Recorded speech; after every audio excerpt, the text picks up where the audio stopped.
So, when we get into the felt sensation of this gratitude, we start to acknowledge a vibration at the cellular level. That vibration needs to be your come from. Work with it physically and energetically. I'd rather you become a vibrational expression of gratitude, the vibrational frequency in a body of gratitude, graciousness, gratefulness, sensing and feeling, appreciating the beauty of life and what's happening. Hello. Welcome back to the Art of Awakening podcast, where the art of living awake becomes a daily practice. I'm your host, Dr. Sue Morter, and I'm joining you again today from my studio that is a seashell's throw from the ocean. So we have the ocean waves coming in and joining us in our conversation. So just imagine that you could hear those waves, and they're mighty big today, and it's quite a beautiful thing. It's kind of a roaring, tumultuous sea. So let's have that. All right. So today I'm sharing some insights into how we process life and insights into your nervous system. And by doing so, we become truly aligned with and empowered with an ability to transcend fear and anxiety and to be truly walking more of a spiritual path of awakening and conscious living, so that we're creative instead of guarded and protective all the time. We're going to explore how your nervous system works a little bit and how it's so much more than just a survival mechanism, that it's actually a gateway to higher states of consciousness. So I want you to equate higher states of consciousness means I don't freak out all the time. Higher states of consciousness mean I know that all is well, and I'm seeing life from a higher bird's eye view, from a perspective that gets that all the crazy that is happening and all the polarity that is occurring in our humanity is actually serving a purpose. So from higher states of consciousness, we can see right through the chaos and see that something else is actually birthing in these moments. And then therefore we maintain this deeper spiritual connection, and we start to live as the authentic self, the one who is timeless, the one who has always been and will always be. And when we sit down inside of that one, we start to walk straight through the energies that are all around us, that are anything but harmonized and grounded and integrated. But it doesn't matter, because we are. So in this episode, we're going to discover some things about your vagus nerve. All right. And so inside of your internal pathway to peace, that plays a beautiful role in your ability to access truly profound states of spirituality, and focusing also on how your nervous system can support deep emotional healing and inner peace, and the beautiful connection between your nervous system and your ability to hold higher frequencies of love and of joy, and some practical tools, of course, to help with your nervous system, help you maintain that sense of self and stability no matter what is going on in your outer world, so that we're aligned with our highest self. So again, equate your highest self with the one who is awake, with the one who is timeless, with the one who can walk right through these things as if it's been here thousands and thousands of times before, and it knows the role of these things in your true life experience. And so, of course, the vagus nerve is going to play a role in that. I used to make a joke when I was teaching doctors about the vagus nerve and its role in all of this, that it is the information that comes from the gut and rises up through the heart and arises up through the primitive brain and connects to the high brain center components of us if we let it. And so what happens in here, in the gut and in the heart, and transcends up through the primitive brain, gets recorded in memory as a different way of looking at life, a different sense, a sensibility that allows us to be fluid and strong and clear no matter what is happening in the outer world. And it allows us to remain that way no matter what.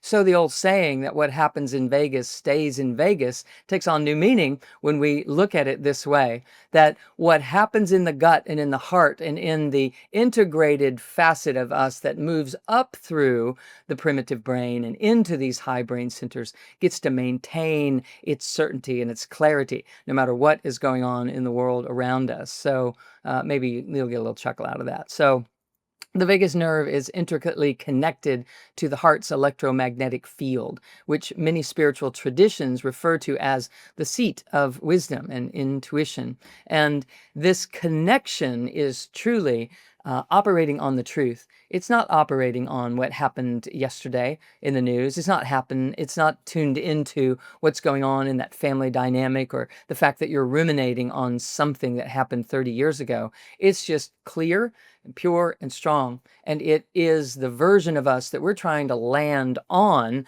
that allows us to not be reactive and to be proactive, making things better rather than making them worse. Moving things forward instead of just rehashing something over and over and over. So often people are really plagued with these patterns that are stuck and locked in. And instead of being authentic and really doing their work and dropping in to their deep core self, they become forward moving in a false way. They become capable of making it look good no matter what, but it isn't real. It isn't clear, it isn't honed, and it isn't heartfelt. And so we have a hard time remaining stable no matter what it is. And we end up with emotional roller coastering and all sorts of life dysfunctions that are completely unnecessary. So what we're talking about here is how to connect in a way that's going to carry you through. It's going to connect you to your deepest truths, the ones that are there before, during, and after any temporary crisis that's arising in your life. So imagine if you were connected in that way and your child was, making decisions that you don't like. Maybe they're going off to college and they're not oriented in a grounded way, and you're worried about how they might make life choices without you there helping. Or maybe they're younger and doing things that are just erratic and overly emotional. And instead of it taking you and pulling you into these uncomfortable states in the unknown, imagine if you were able to see and sense and know that there's a divine plan unfolding and that you're always doing the absolute best that needs to be done, because if something else needed to be done, it would have been being done up to this point in time. And you just have a connection to this flow that is real and authentic and unwavering, unwobbleable, if you will. So, by engaging with certain breathing techniques, such as slow, diaphragmatic breathing, you can stimulate the vagus nerve every time we take a belly breath. And if we exhale longer than we inhale, we're starting to regulate that part of the system that is sending messages to the brain, that is allowing us to deliver these truths that are on the rise up to our consciousness from the deep gut, from your heart of hearts, from your inner knowing, your inner wisdom, from the timeless version of you that's learning how to be here without disruption. That's learning how to be here and to carry itself forward fluidly, no matter what is going on in the movie that's reflected back. Because the movie that is happening, that we're walking into, is a reflection of how we've been creating a life up to now, less consciously than we might have been. And so when we become more conscious, it begins to flow. It begins to change the movie, breath by breath, day by day. So if you're breathing in to a count of 6, exhale to a count of 12 if you could. And you can, just slow it down. If you're inhaling to a 4, exhale to an 8. And by doing so, you are stimulating the nervous system in a way that you would if the challenges were over. You would take a breath in and you would exhale long and slow, like a deep sigh of relief. Just let's do it. Let's do it together. Okay? Deep breath in and just exhale. Just let it keep coming. And you'll do yourself an even greater favor if you drop your breath into the earth on that exhale. Because every time that you do, you connect with an alpha frequency, which also changes how this vagus nerve is able to then inhale and respond and operate on the next time that you're engaging in an inhale or a new thought process, or somebody comes into the room and asks you to begin processing something. This creates a direct pathway from this inner deep calmness and spiritual truth into a conscious alignment and a sense of profound connection to the divine. Think about it this way. The divine is pouring in straight into the earth, and then it rises up from the earth, up through your rootedness and your second energy center and your second level of consciousness, your wisdom, and then up through your personal identity and your personal power, and then up through your heart, and then up through your throat and your ability to speak it into existence, into action, take action based upon a calm and centered disposition. And then what begins to happen, if we do that over and over and over, it begins to rise up into the center of your brain, transcending your primitive brain and your fight or flight tendency, and allowing you to regulate this autonomic part of the nervous system that we're talking about, which just means autopilot. So autopilot starts to calm down. And when autopilot calms down, you become curious instead of protective. You become innovative instead of guarded.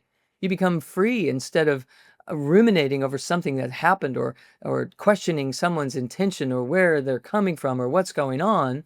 And you are able to move forward in a creative way, making it better rather than enhancing, making it worse by all means. So when your nervous system is in harmony, you naturally become open to these higher frequencies. And what that means is higher ways of thinking, a more illuminated interpretation of your surroundings. You see through it instead of taking it face value and getting all dramatic and caught up in it. You see, not true. You hear it, you feel it. I can feel in an instant when someone's glazing something over, always having to be right, always trying to put their best face forward instead of just saying, oh, well, I didn't realize that. Thank you very much. And we can go. And what happens in that moment of authenticity is you crack open a shell that's holding you prisoner. And inside of that, everything begins to change. We begin to actually flow with a greater constitution, a greater groundedness. We start to notice that what we do say matters more, and people trust us. And when they trust us, we start to recognize that life is easier than we thought, and that we don't have to put on those false faces in order to, get the good mark or get the raise or be thought of in a certain way in friendship circles or whatever the case is that's driving that. Here's what I know. Your subconscious will automatically keep putting you in situations like that until you recognize, oh, authenticity is going to get me there faster. It's all I have to do. I don't have to be uptight and worried about things. I can actually just be honest, and the universe is in support of that. And so those limitations that we place on ourselves, when we start to get to know how the nervous system is working and how our body is designed to function, we start to allow it to work in our favor. So we open to these higher states of consciousness that are always based in truth. It's okay. Whatever you're feeling, it's okay. If you didn't figure out how to do something a certain way, you just say, I didn't figure out how to do that. And you ask for help, and the universe shows up to help you. If you're living in an authentic world with authentic people because you've been living authentically long enough and attracted those kinds of, or developed those kinds of relationships with the people around you, you can count on that. And if your world isn't that way right now, I say put it to the test. I think you might be surprised. I think you can create it right out of the very dynamics that you are surrounded by. If you are relentlessly honest and relentlessly vulnerable and relentlessly transparent and loving, you will find that you become relentlessly genius, and people will start to respect you. And they will even change the way they're interacting with you now in the relationships that you already have established. So you don't have to be afraid that all of your current life is going to fall apart so that you can go and create this other one that's better at some higher vibrational frequency. We came here to get good at transforming things, to creating something out of something other than what it is that we would choose. So begin, be transparent, be vulnerable. Just say, oh, I didn't know. Instead of saying, oh, yeah, I had that all together. It isn't the truth. So don't say it. And when it isn't the truth, people can feel it, whether they know it or not. And so our lives become a reflection of that. And these beautiful states of love and peace and transparency start to cultivate greater and greater awareness. And in that greater awareness, we realize, actually, I have more friends than I thought I did. Actually, there's more support around me than I thought there was. So in modern neuroscience, what we're seeing is the beginning of validating ancient spiritual traditions. Of course, ancient spiritual traditions were completely connected, and we bowled them over. We took over their temples and put something else in the place of them, and we stole their ideas and turned it into something else and decided that we were the ones who knew better. All around the world, this has happened. And of course, we became disconnected with the truth when we stole the principles and only used parts of them because we didn't understand them, but we thought we did. And so we had a better idea than what nature would have provided on its own. It never works. It never works. So here we are. Science is finally coming around long enough, and thank goodness we believe in something. So if we believe in science and it eventually can prove that the spiritual traditions knew what they were talking about, maybe we can relax and start to study something that is heart-based, that is wholeness-based, and that is here for you always, and that everyone has equal access to. I love that about it. Spiritual traditions have long known that the nervous system, particularly the vagus nerve, plays a pivotal role in mystical states and intuitions and moments of transcendence. In fact, they call it a rising river, the river of life. And it is all of this information that is rising up from us, from the deep wisdom knowing, till it arrives at our states of consciousness where we can assign symbols and images and perceptions and ideas and intuitions, hunches and gut knowings to them. The system is designed for perfect function, but we've been skipping all that and jumping straight into our heads and trying to come up logically with the answers. And so we become left brain dominant, trying to control our environment by being inauthentic and by presenting what we think people need to see or hear in order for us to get ahead. And it's a bunch of bogus, you guys. It's not the way to get there. You want to connect into the earth again and let your belly breathe heavy and low and long and deep and rich. And when you do, you start to stimulate this vagus nerve in the way that it's designed to be functioning. And so then what happens is you start having what we used to call metaphysical experiences. They're deeply rooted in your neurobiology, yay, and how your body and your mind connect to these higher states of consciousness is through this thing that science is referencing. But let me just remind you, it was happening long before our science evolved enough to describe it. I used to wonder, how did these sages and seers thousands of years ago know how it all fit together, know how the cosmos played through us, know that we were made of the universe and there were different deities within us and in the elements all around us, and that all of it was heaven and divine? How did they know when they didn't have an electron microscope to study it? They knew because that knowing is inherent in your design. It's inherent in you. But you can't get there by living in your head. You can't get there by making sure that you present it just the right way. You have to get there by deep truth. It's the only way, but it's a beautiful way. I mean, what could be better than to hear that all I have to do is actually be honest and I'm going to get ahead faster than anything else? So if you're immediately thinking, if I can't do that in my environment, my boss would think this, or my spouse would think that. Try. And if they do and it doesn't work out, it's not your path. It's not your path. But, that's an extreme. I think that actually you'll see slowly but surely, people will get it. People will soften and they'll lean in. And you, by example and demonstrating the deep, true joy that's in you under those circumstances, is contagious. And they'll decide that they want more of that. And they'll start leaning in and listening.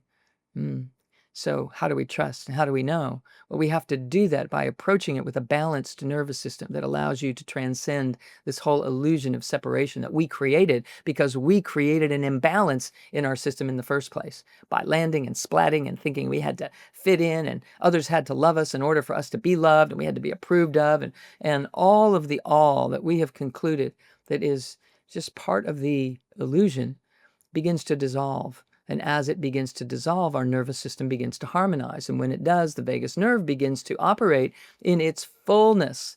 Okay. And in this state, you're going to feel deeply connected, not only to others, but also to the infinite field of possibilities. What is that? The infinite field of possibilities. It means presence. It means you're here and anything goes and you can create. And so that scares people because they haven't been doing that. They're afraid they're going to create something that messes things up. But I'm going to ask you to take an inventory. Does it feel a little messed up in your life right now? Do you feel a little confused or hesitant? Or do you have blockages in relationships or communications? Or is there something with your health that isn't really operating the way that you would like it to? Or is there something when you think about the future that frightens you? Or is there something that haunts you from the past? And so if the yes there is on any of those, I would say, well, maybe stirring it up a little bit would be a good thing. And the infinite field of possibilities is inviting you to reunite, is to reconnect, to invent, and to become more of the creator that you were meant to be. It creates a sacred coherence when we start operating this way, and we start attracting and gathering photons that can reside and resonate in communion with each other. And there's no thing underneath it that's actually, dissonant with the way that we're presenting in the world. It's actually fluid and connected and flowing. And that authenticity is rich and beautiful and forthcoming always. That is sacred coherence. And so if we're putting on the good face and saying what we think needs to be heard and trying to look more important than we really feel, something's going to blow, something's going to go, something's got to give, and you want it to, because what's underneath that wants up and out, and what's underneath it is bold and beautiful. It just sits because it's patient. Presence is very patient. It's waiting for you to get yourself together enough to join the club, join the group of coherence. It's very big. It's as big as anything you can imagine. So imagine if you had that kind of coherence behind you, backing you with everything that you did. You wouldn't have to make sure that there's chaos going on in your life so that you feel some sense of importance or significance. There is another way of managing life that allows you to be strong and clear and have a knowing that the universe has your back, and it also has your middle, and it also has your front, because it's you and it's pouring through you and into your life. So we can do this. We can do this. So some simple tools that you can do that are self-soothing techniques. Place a hand on your heart and another hand on your belly and activate the vagus nerve by breathing slowly and create a sense of safety and connection. Breathe slowly, slower than you might think, even more slowly than you're comfortable with at first. And then back off and do it in a state of comfort, but know that the slower you can go, the better it's going to be. This sacred breath work begins to allow you to incorporate intentional breathing, and no matter what you're doing. You can breathe in this way when you're on your way to work. You can breathe in this way when you're about to, present something to someone. You can breathe in this way when you're asking your spouse or your children or your sister or whatever to have a conversation that just needs to be had. Just have it sooner, surrender sooner, soften sooner than you have been, and your life will unfold. You can do this when you're exercising physically, and I suggest that you do, that you exercise as rigorously as you can, still breathing slowly. And when your breath has to keep increasing, the rate of your breath increases because of your cardiovascular activity. Always exhale longer than you inhale and watch what happens. You'll be able to increase your longevity of exercise and what you're capable of doing without taking yourself out of the game. It's not a mystery. It's not. You are the mystery. You are that which is indescribable and miraculous. And so if you're being that true self, you transcend all aspects of what one might think they have to do in order to prevail. So having daily rituals and consistency in those kinds of ways are a beautiful way to regulate the nervous system. Knowing that the moment that you get up, before your feet hit the floor, you're going to be present and conscious in your body, and allowing your feet on the floor to be a sacred moment where you're rising up and becoming vertical in the world and getting to bring all of this true divine presence here into human action. And by doing so, you begin to operate in a sense of gratitude. Lots of people do journaling and do mindful movements and do all sorts of empowering things to regulate their nervous system. But if you're in your body and you're breathing in your belly and you're stretching open your solar plexus and love is flooding you, all of those kinds of activities will take on an entirely different character. They will take on an entirely different role in your own transformation. Because someone can be in their head and they can be living a false life and have a journal of gratitude. They can do it. It's not that someone who's living in their head and living a false life isn't grateful or appreciative or caring. Of course, everyone has those moments. But we want those vibrations that we're actioning on to be felt deep in the body. You can tell in an instant when someone is living there and when someone is not. And so rather than judge them for that, show them how, demonstrate it in their presence, and point things out that are the characteristics of living in a system that is grounded and integrated. And as you do, they start to pick up on it. They start to be having it modeled for them. And the best chance they have of picking that up and doing it too is by you leading by example rather than sitting back and thinking everyone else or someone else should rescue the situation by showing up as that knight in shining armor to do the trick, right? So nature's reset is always good as well. Cool water on your face or a refreshing shower, of course, can gently reset your system. Breaking a pattern interrupt, is a beautiful thing to do for your nervous system. The moment that you feel yourself rising up in some sort of intensity or some sort of upset or frustration, or you feel yourself getting triggered by something that is happening, have a pattern interrupt. Just completely take yourself out of it. Look out the window, take a breath in a different part of your body, do something with your physical system that brings your attention into your deep core. Exhale into the earth. Do something that allows you to remember who you are and what's really going on here. And by the way, who you are is a timeless, eternal presence of divine love. And what you're doing here is learning how to be that in more and more and more types of situations. So when things don't go the way you want them to, you ask for it to be different. You speak into it. We have to do this differently. We have to sit down and discuss this and come up with a different plan so that we don't keep looping over in this world that is being created by something outside of you and your desires and your intentions and your great gifts that you're here to deliver. So when we get into the felt sensation of this gratitude, we start to acknowledge a vibration at the cellular level. That vibration needs to be your come from. Work with it physically and energetically. Rather than always having to think about what I'm grateful for, I'd rather you become a vibrational expression of gratitude, the vibrational frequency in a body of gratitude, graciousness, gratefulness, sensing and feeling, appreciating the beauty of life and what's happening.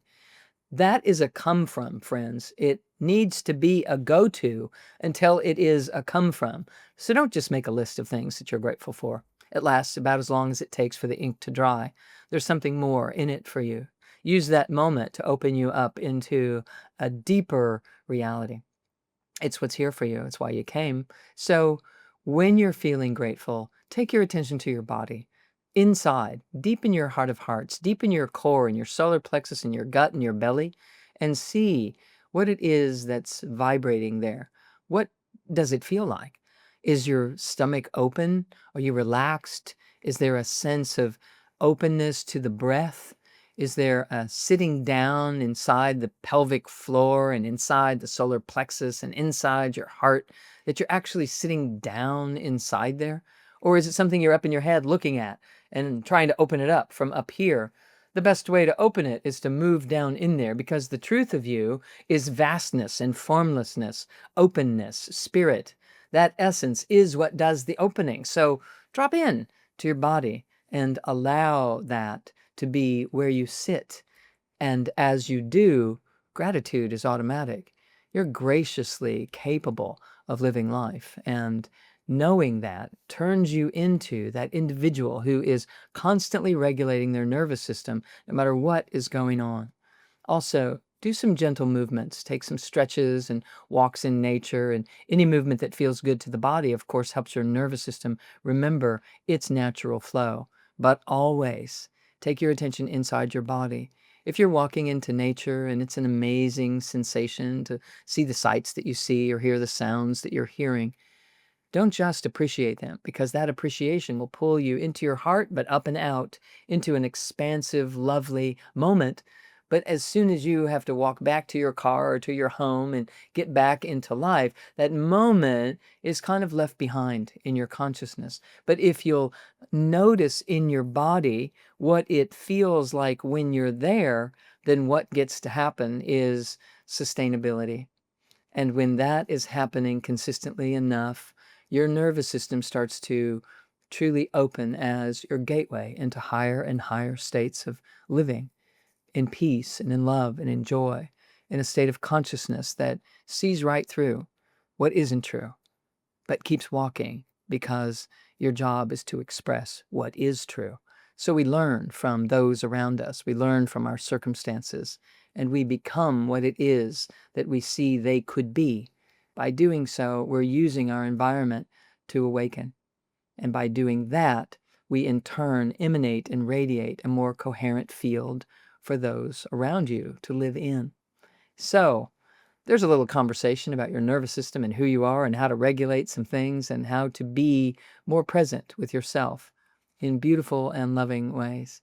So thank you for spending this time with me today on the Art of Awakening podcast, where we're always blending science and spirituality because they never should have been separated in the first place. But it allows you to be empowered and to create a life you truly love, even if we talk about it as these two separate worlds that we can bring together. So it's always a joy to share it with you. So remember to subscribe to this and share this episode with family members and friends and allow them to be privy to how it is that we can awaken ourselves. So until next time, I'm Dr. Sue Morter. Blessings to you all. Bye-bye for now.